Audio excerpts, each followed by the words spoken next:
ఈరోజు ముక్కోటి పర్వదినాన్ని పురస్కరించుకొని మరి భక్తులైతే దేవాలయాలకు ఇచ్చేస్తూ ఉన్నారు. ప్రస్తుతం చూసుకుంటే మనం విజయవాడలోని టీటీడీ కళ్యాణ మండపంలోని మరి స్వామివారి ఆలయంలో ఉన్నాము. ఇక్కడికి సంబంధించి వేకువజాము నుంచి భక్తులు ముక్కోటి ఏకాదశి సందర్భంగా మరి ఉత్తర ద్వాదర్శనానికి సిద్ధమై వచ్చారు. భక్తులు పెద్ద ఎత్తున మరి వేకువజాము నుంచి ఇక్కడ స్వామివారిని దర్శించుకున్న పరిస్థితి చూస్తున్నాము. ముక్కోటి ఏకాదశి ద్వాదర్శనానికి సంబంధించి పెద్ద ఎత్తున విజయవాడలోని భక్తులైతే పెద్ద ఎత్తున తరలి వస్తూ ఉన్న పరిస్థితి ఇక్కడ చూస్తున్నాము.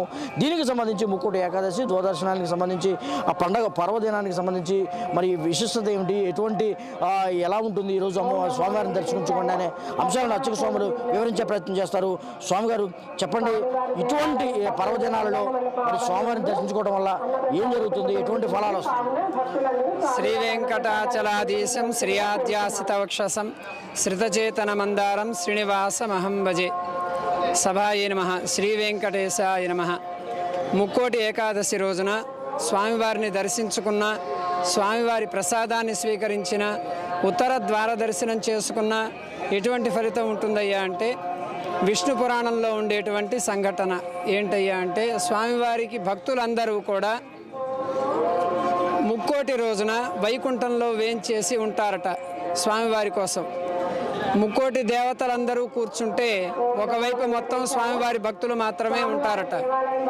వారు నేరుగా వచ్చి సభలోకి ప్రవేశించే సమయంలో భక్తుల దగ్గరకు వచ్చి ఒక్కొక్కళ్ళని పరామర్శించి వారి బాగోగులు తెలుసుకొని ఆ తర్వాతనే సింహాసనం అధిష్ఠించడం జరుగుతుంది.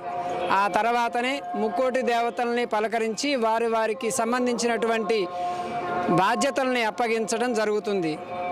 ఎందుకు ఇలా జరుగుతుందయ్యా అంటే మనం ఈ జన్మలో చేసుకున్నటువంటిది ముక్కోటి ఏకాదశి రోజున స్వామివారిని దర్శించుకుంటాం. ఉత్తర ద్వారంలో నుంచి వెళ్ళి స్వామివారిని దర్శించుకొని అట్లాగే స్వామివారి ప్రసాదాన్ని స్వీకరించటం వల్ల ఈ పుణ్యం కలుగుతుందయ్యా అని విష్ణు పురాణం చెబుతూ ఉంది. అదే రకంగా ధనుర్మాసానాం మార్గశీర్షోహం అని చెప్పి భగవద్గీత పరమాత్మే చెప్పినటువంటిది. ఆ మార్గశిర మాసంలో వచ్చేటువంటి ఏకాదశికి ఇంతటి పుణ్యమైనటువంటి పుణ్యాత్మకమైనటువంటి ఫలితం దక్కుతుంది. దీనిలో ఇంకొక విశిష్టత ఏంటయ్యా అంటే ధనుర్మాసం ధనుస్సంక్రమణం మనకి ఈ నెల 16 రాత్రి అర్ధరాత్రి 12:34 సంక్రమణం జరిగింది.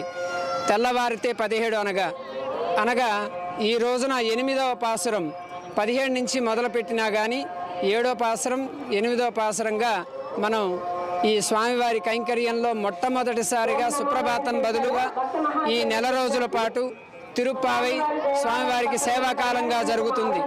దాని తర్వాత స్వామివారు నిత్య కైంకర్యానికి ముందరే ఆండాళమ్మవారి సేవాకాలం జరుగుతుంది.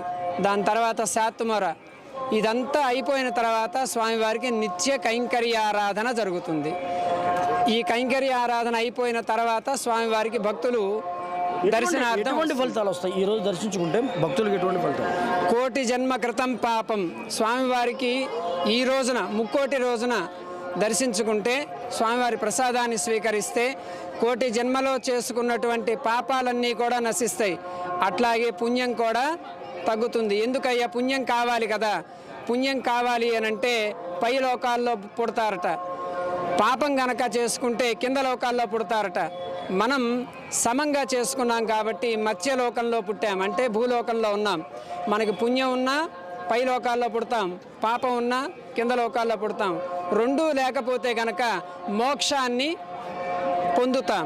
ఆ మోక్షం పొందే రోజే ఉత్తర ద్వారం నుంచి స్వామివారిని దర్శించుకుంటాం.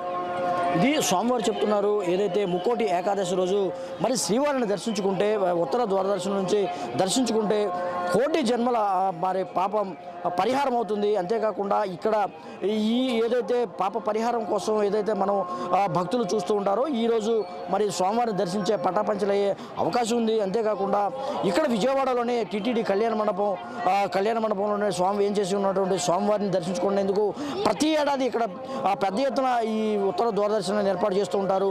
వేలాది సంఖ్యలో మరి ఇక్కడికి భక్తులు వస్తూ ఉన్న పరిస్థితి ఇక్కడ చూస్తున్నాము. అంతేకాకుండా ఇక్కడ ఏర్పాట్లు కూడా చాలా పెద్ద పెద్ద ఎత్తున దేవస్థానం వారు ఏర్పాటు చేశారు.